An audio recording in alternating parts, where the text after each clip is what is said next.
बुखारी शरीफ के अंदर हदीस मौजूद है, नमाज पढ़ रहे हैं मुस्तफ़ा करीम इस्तिस्का की। कौन सी नमाज?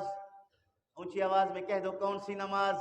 इस्तिस्का, जो बारिश न होने पर नमाज पढ़ी जाती है जंगल बयाबान में, यानी शहरी आबादी से बाहर निकलकर एक मैदानी इलाका में 2 रकात नमाज पढ़ के रब्बे जुल जलाल से बारिश की दुआ की जाती है। उस नमाज को नमाज इस्तिस्का कहते हैं। मुस्तफ़ा करीम सल्लल्लाहु अलैहि वसल्लम नमाज इस्तिस्का पढ़ाने के लिए मुसल्ले पर खड़े हैं। सहाबे किराम रिज़वानुल्लाहि अलैहिम अजमईन के पीछे सफ़ें बनी हैं, नमाज चल रहा है। रसूल करीम सल्लल्लाहु अलैहि वसल्लम अपने मुसल्ला से 2 कदम आगे बढ़े, सिर्फ आगे नहीं बढ़े बल्कि अपने हाथ यूं ऊपर कर लिए।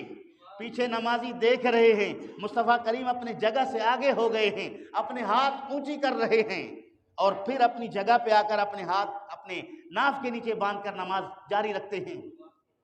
नमाज खत्म होने के बाद सहाबा ने अर्ज किया, या रसूल अल्लाह, आज हमने नमाज में आपको देखा, नमाज में आपको देखा। कोने वाले ने भी देखा, उसने भी देखा, बीच वाले ने भी देखा।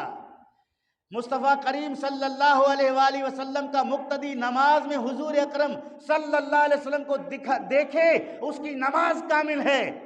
मेरे जैसे इमाम को अगर कोई कोने वाला देखे तो उसकी नमाज बातिल है।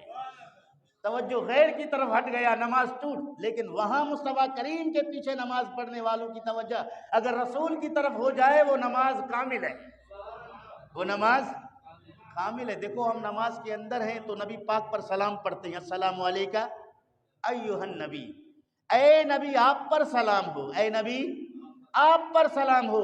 हम नमाज में अल्लाह रब्बुल आलमीन की नमाज में अस्सलामु अलैका या नबी अल्लाह कहते हैं। हमारी नमाज मुकम्मिल है।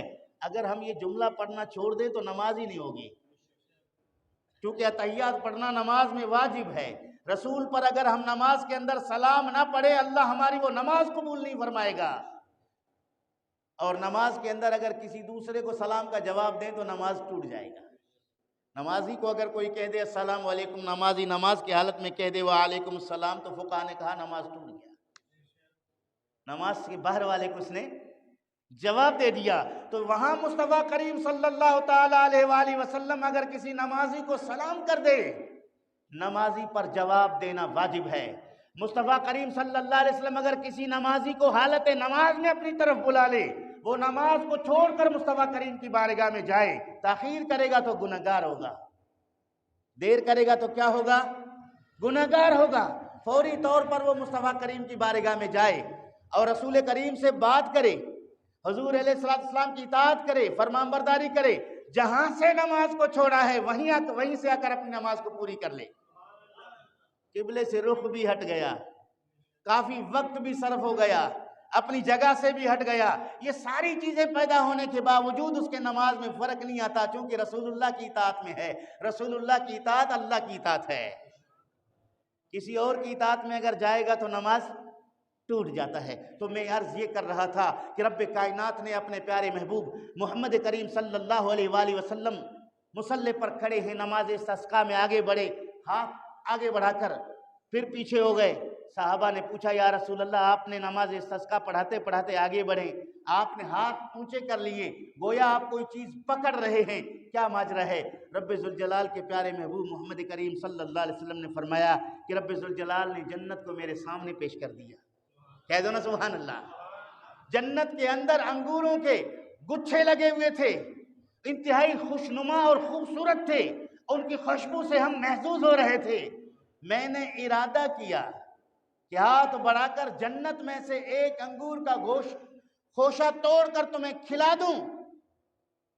फिर मेरे दिल में ख्याल आ गया कि ये तो अल्लाह रब्बुल आलमीन ने मेरी उम्मत के लिए पैदा किया है, ये हिसाब व किताब के बाद ये जन्नत में जाएंगे तो तनाविल करेंगे, इसको अभी इसकी हालत पे रहने दो। यहां से पता चला कि मुस्तफ़ा ने चाहा खिला दे, फिर खुद ही अपनी मर्जी से तर्क कर दिया। इससे पता चला कि रसूल करीम को इख्तियार है, जीते जी जन्नत का फल अपनी उम्मत को खिला सकते हैं। ये इख्तियार मुस्तफ़ा करीम को है। कोई कह दे कि ये कैसे मुमकिन है? कुरान में जवाब मौजूद है। कुरान में ऊंची आवाज़ में कह दो, कुरान में मिसाल मौजूद है। हज़रत ज़करिया अलैहिस्सलाम ने हज़रत मरियम सलामुल्लाह अलैहा को कमरे में बंद करके वो तशरीफ़ ले गए। 3 दिन अल्लाह रब्बुल आलमीन ने आपके दिल से वो बात हटा दी। 3 दिन का वक्त गुजर गया। 3 दिन के बाद हज़रत ज़करिया को ख्याल आया कि मैंने तो मरियम को कमरे के अंदर बंद किया है, वो भूखी प्यासी मर गई होगी। फौरी तौर पर दौड़ते हुए आकर उसने कमरा खोला। कमरा खोल के देखा कि मरियम बैठी हुई है, इंतहाई खुश हालत में बैठी हुई है, और आपके सामने गैर मौसमी फल मौजूद है। कह दो ना सुभान अल्लाह। गैर मौसमी। काल या मरियम अन्ना लकी हाजा।